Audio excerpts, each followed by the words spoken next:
Samantala, nasa halos 3 milyong piso na pondo po ang nakalaan para sa sahod ng susunod na batch ng mga tulong pangkabuhayan sa dating disadvantaged displaced workers or Tupad workers na tumutulong sa Brigada Eskwela sa may bayan ng Santa Barbara mula sa Department of Labor and Employment.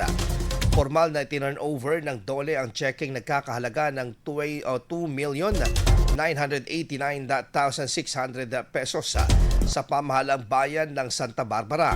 Gagamitin ang nasabing pondo para sa pasahod ng mga benepisyaryo ng Tupad workers na kasalukuyang tumutulong sa iba't ibang paaralan sa bayan bilang bahagi ng paghahanda para sa Brigada Eskwela.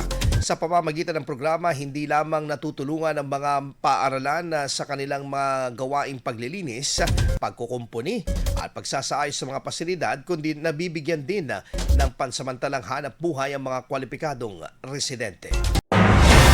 IFM News. IFM News. IFM News.